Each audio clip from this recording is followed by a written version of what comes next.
आज मैं आपके साथ शेयर करने वाली हूँ जन्माष्टमी स्पेशल कन्हैया जी के भोग के लिए बहुत ही प्यारी मटकी। और ये बिना गैस जलाए बनने वाली है और साथ ही कम समय में बनने वाली है। तो चलिए देख लेते हैं हम इसे कैसे बनाने वाले हैं। राधे कृष्णा एवरीवन, आशा की मसाला रसोई में आपका स्वागत है। तो इसके लिए हम लेंगे 1 कप डेसिकेट कोकोनट यानी नारियल का बूरा। अगर आपके पास इस तरह का नारियल का बूरा ना हो तो आप सूखा नारियल ले लें और उनके ऊपर के छिलके उतार करके ग्राइंडर जार में डाल करके बारीक कर लें। अब इसके बाद यहाँ पे हम इस बूरे को ग्राइंडर जार में डालेंगे और इसे बिल्कुल बारीक कर लेंगे। अब इसे एक बर्तन में हम ट्रांसफ़र करेंगे। अब इसमें ऐड करेंगे हम 2 बड़े चम्मच पीसी हुई शक्कर और साथ में ऐड करेंगे 2 चम्मच मिल्क पाउडर। अब इन सारी चीज़ों को हम अच्छे से मिक्स कर लेंगे और मिक्स करने के बाद अब लेंगे यहाँ पे हम दूध और दूध को थोड़ा थोड़ा डालते हुए हम इसका डो लगाएंगे। हमें इसके लिए ज़्यादा दूध नहीं लगेगा, हमें ज़्यादा से ज़्यादा 2 से 3 चम्मच दूध बस लगेगा इसके लिए। और इसको इस तरह से मिक्स करने के बाद ये डो की फॉर्म में आ जाएगा और आप देख सकते हैं ये कितने अच्छे से तैयार हो चुका है। अब इस तरह से हम हाथों से अच्छे से इसे मैश कर लेंगे और मैश करने के बाद हम इसे 3 हिस्सों में डिवाइड कर लेंगे। सबसे पहले हम 2 हिस्से यहाँ पे बड़े बड़े लेंगे और जो तीसरा हिस्सा हम लेंगे यहाँ पे उसमें से 3 पार्ट डिवाइड कर लेंगे ताकि ये छोटे छोटे पोर्शन में रहे। और जो बड़ा पोर्शन है हम उसे अलग कर लेंगे। अब उसमें हम ऐड करेंगे थोड़े से फूड कलर। आपको जो भी कलर पसंद हो आप उसमें ऐड कर सकते हैं। मैं यहाँ पे इसमें येलो फूड कलर ऐड कर रही हूँ और कलर ऐड करने के बाद हम इसे अच्छे से मिक्स कर लेंगे। और आप देख सकते हैं ये कितने अच्छे से तैयार हो चुका है। अब इसमें से हम 2 हिस्सा डिवाइड करेंगे और इस तरह से हम गोल गोल बॉल जैसा इसे तैयार कर लेंगे। और जब ये इस तरह से तैयार हो जाए तो इस तरह से अपने हथेलियों के बीच में रख करके इसे इस तरह से फैला लेंगे। और फैलाने के बाद आप देख सकते हैं कितने अच्छे से तैयार हो चुका है। अब हमने जो छोटा सा हिस्सा अलग करके रखा था उसे बॉल जैसा बना लेंगे और इसके बीच में इस तरह से डाल देंगे।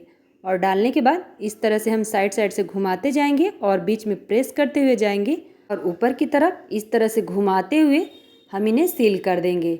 और सील करने के बाद हम इसे गोल गोल से बॉल जैसा तैयार कर लेंगे। और अगर आप मेरे चैनल पर नए हों तो मेरे चैनल को सब्सक्राइब करिएगा, साथ ही बेल आइकन को भी प्रेस कर लीजिएगा ताकि मेरे सारे वीडियो की नोटिफिकेशन आपको मिल जाए। अब इसी तरह से हम दोनों तैयार कर लेंगे और तैयार करने के बाद इस तरह हथेलियों के बीच में रखेंगे हम और इस तरह से बीच में अंगूठे से प्रेस करते जाएंगे और दोनों उंगलियों से घुमाते हुए जाएंगे। और इस तरह से घुमाते हुए देखिए ये कितनी प्यारी मटके जैसे तैयार हो चुका है। इसे बनाना बेहद आसान है। इसे बनाने में ना तो समय लगता है और ना ही ज़्यादा मेहनत लगता है। और आप देख सकते हैं हमारी दोनों मटकी तैयार हो चुकी हैं। अब इस तरह से हम एक टूथपिक लेंगे और इस तरह से साइड से हम इसे इस तरह से प्रेस करते जाएंगे ताकि ये बहुत ही प्यारा डिज़ाइन इस तरह से तैयार हो जाए। और इस तरह से तैयार करने के बाद हम इसी तरह से दूसरी मटकी को भी तैयार कर लेंगे। अब इसे साइड कर लेंगे और उसके बाद हमने जो एक हिस्सा बचा के रखा था उसमें से इस तरह से 3 हिस्से में हम इसे डिवाइड कर लेंगे और जो 2 हिस्सा बच जाता है इसमें हम फूड कलर ऐड करेंगे। एक में मैंने यहाँ पे ग्रीन कलर ऐड किया है और इस तरह से ऐड करने के बाद हम इसे अच्छे से मिक्स कर लेंगे। और मिक्स करने के बाद इस तरह से हम इसमें से एकदम छोटा छोटा सा पोर्शन उठाएंगे, आप देख सकते हैं। और इस तरह से उंगलियों के बीच में रखते हुए इस तरह से छोटा छोटा तैयार कर लेंगे हम। और साथ में हम दूसरे पार्ट में इस तरह से ऑरेंज फूड कलर ऐड करेंगे और इसे भी हम अच्छे से मिक्स कर लेंगे। और मिक्स करने के बाद इसमें से भी हम इस तरह से छोटा छोटा पोर्शन उठाएंगे और इसमें से भी इस तरह से छोटा छोटा बना लेंगे। अब इसी तरह से हम दोनों कलर वाले बॉल्स तैयार कर लेंगे। अब इसके बाद हमने जो तीसरा हिस्सा बचा के रखा था उसे 2 हिस्सों में डिवाइड करेंगे और इस तरह से बड़े से लड्डू जैसा तैयार कर लेंगे हम।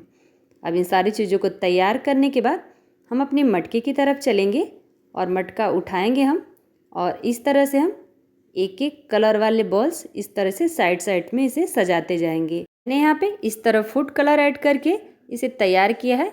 आपको जो भी कलर पसंद हो आप उसे इससे तैयार कर सकते हैं। और इस तरह से चारों तरफ से लगाने के बाद आप देख सकते हैं कि हमारी मटकी कितनी प्यारी लग रही है। अब इस तरह से हम बीच में जो सफ़ेद वाला हमने बॉल्स बना के रखा था उसे रख देंगे। अब ये हमारे कन्हैया जी को भोग लगाने के लिए प्यारी सी मटकी माखन भरी हुई तैयार हो चुकी है। और आप देख सकते हैं कि हमारी मटकी देखने में कितनी प्यारी लग रही है।